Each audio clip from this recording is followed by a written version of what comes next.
Hello, আসসালামু আলাইকুম রহমতুল্লাহ বারাকাতু। আজকে আপনাদের সাথে একটা বিশেষ ব্যাপারে সম্মুখীন হলাম। আল্লাহর রহমতে আমরা সবাই মুসলমান, সবাই 5 ওয়াক্ত নামাজ পড়ি, এতে কোনো সন্দেহ নেই। কিন্তু এই নামাজের মধ্যে আল্লাহ সুবহানাহু ওয়া তাআলা অনেকগুলা ছোট ছোট ফজিলত রাখছে, যেগুলো আমরা করলে আমাদেরকে নেকি দেওয়া হবে, না করলে কোনো সমস্যা নাই নামাজের মধ্যে। যেমন আমরা নামাজের মধ্যে অনেকে রাফে আদা করি।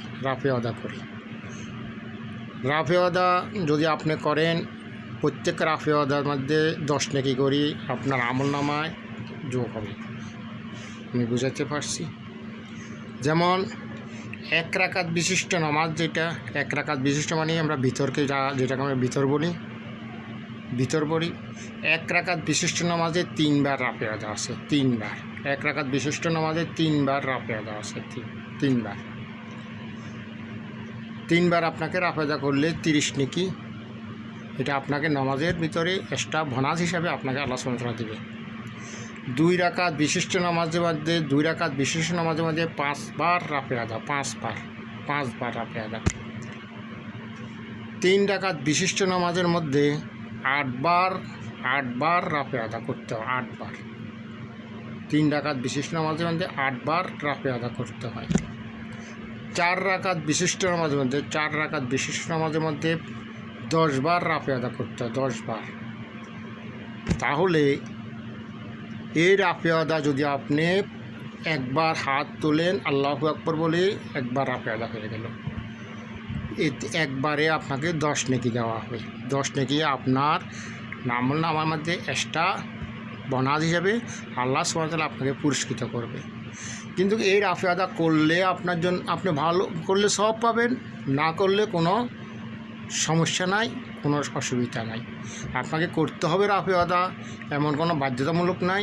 আর এই রাফে আদার ব্যাপারে কোনো মুজাহাবের কোনো প্রয়োজন নাই যে আমি এই মুজাহাবের লোক, আমি ওই মুজাহাবের লোক, আমি এই মুজাহাবে রাফে আদা করার নিষেধ আছে, এই মুজাহাবে রাফে আদা করার নিষেধ আছে, এটা এমন কোনো বাধ্যকতা নয়। রাফে আদা সব মুজাহাবের ভিতরে আছে, সব মুজাহাবের ভিতরে রাফে আদা করতে পারবেন।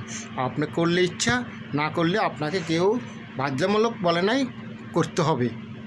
আমি ব্যাপারটা বুঝাতে পারছি?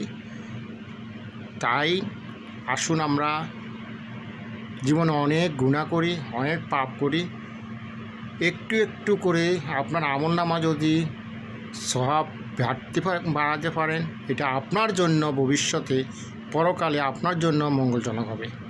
তাই আমরা রাফে আদা করার জন্য চেষ্টা করি, প্রত্যেক নামাজে রাফে আদা করার জন্য চেষ্টা করি। আর যদি আপনি না করেন তাহলে কোনো বাধ্যতামূলক নাই। কিন্তু অন্যজনে যেটা লোক রাফে আদা করে তাকে আপনি কোনো কীটুক্ত ভাষায়, তাকে কোনো খারাপ চোখে দেখবেন না। হয়তো যেটা আপনি জানেন সেটা ওই জানে না, যেটা ওই জানে সেটা আপনি ভালো জানেন না। তাই বলছে ইসলাম নিয়ে কোনো দিন বাড়াবাড়ি করতে না। ইসলাম নিয়ে কখনো কোনো বাড়াবাড়ি না করার জন্য বলা হয়েছে। এমনও কিছু ইসলামের ভিতর আছে যেটা আপনি জানেন, আমি জানি না। এমনও কিছু আছে আমি জানি, আপনি জানেন না।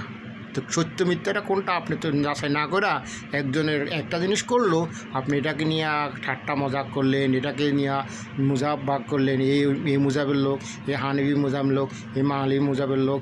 ভাই, কোনো মুজাবে বলতে কিছু নেই পৃথিবীতে। আমরা সব এক মুজাবের লোক। আমাদের বাবা আদম আলাইহিস সালাম, দ্বিতীয় বাবা ইব্রাহিম আলাইহিস সালাম, আমরা রাসূল করিম সাল্লাল্লাহু আলাইহি সাল্লামের উম্মত। আমাদের একটাই পরিচয়, আমাদের আল্লাহ এক, ধর্ম এক। বুঝতে পারছি? তাই সবাই রাফে আদা করার জন্য চেষ্টা করুন, আর না করতে পারলে কোনো সমস্যা নাই। আল্লাহ হাফেজ, আসসালামু আলাইকুম।